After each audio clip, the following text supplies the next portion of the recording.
In 36 hours, the first prisoner, 8612, I still remember his name, Doug Corpy, had an emotional breakdown because he had been the ringleader of the opposite, of prisoners against the guards. And the guards abused him, stripped him naked, put solitary confinement was the closet. And the rule was he could only be an hour, but they kept him hour after hour. But the first 24 hours was very quiet and peaceful. Nothing. Because the guards didn't even want to be guards. They didn't want to. Nobody wanted to be a guard. Because that was a bad thing in that time. They were embarrassed being in a military uniform. Okay. And so you could hear it. You could hear it on the audio tapes, the videotape. They're saying, "Come on, guys, take this seriously. This is not an experiment. This is a prison." But then on the morning of the second day, 8612 and some other prisoners rebelled. They ripped off their numbers. They locked themselves in their cell, and they started cursing the guards. Were they really mad? They were angry at having this lowly position. Okay. And then the key phrase was, one of the guards. So again, the guards came to me and said, "What are we going to do?" I said, "It's your prison. What do you want to do?" They said, "We need reinforcements."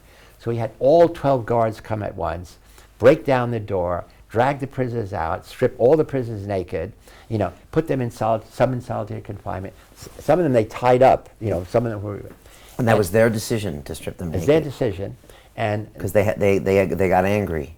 They were angry because the prisoners, when the prisoners in the security of the cell are yelling at the guards, "You punk! When I get out, I'm going to kick your ass."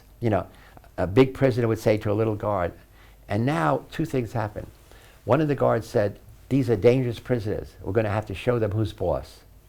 After that time, no one used the word experiment.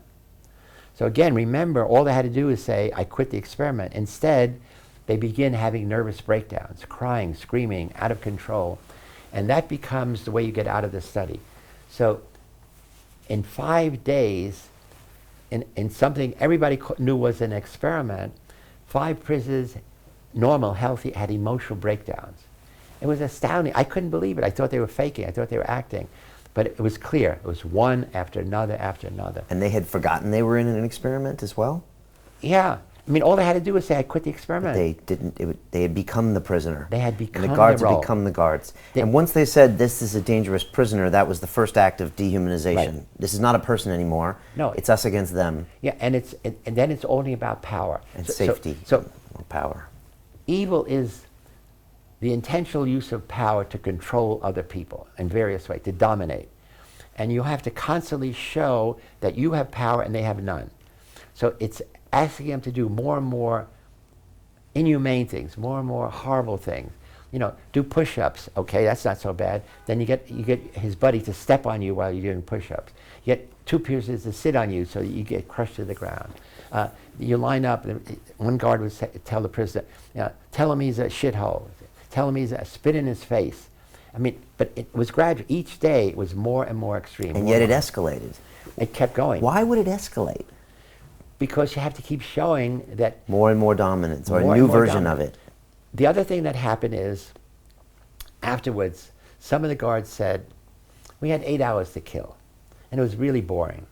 So we could have stayed in our guard quarter and play cards." Nobody said you have to do anything other than be there and can't let the prisoners escape. But they said prisoners became our playthings. We were like puppet masters and they were our puppets. That's exactly what one of the guards said. And so we were getting off our jollies, is a phrase they used, by getting them to do whatever we wanted. And so each day we'd think of something new. We didn't want to do the same old thing. So they wanted to be creative. So in fact, the phrase I use is, they were creatively evil. To think of, what can I do that nobody's thought about? And for example, at the end, the last days, they said, "Okay, you guys are female camels, bend over."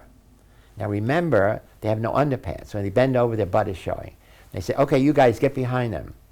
Now we want you to hump them. So hold them behind, and we want you to hump them." And the guards are laughing because, hump means camels have a hump, you're camels, but also hump means sodomy. And in an experiment at Stanford University, college students who know it's an experiment are simulating sodomy.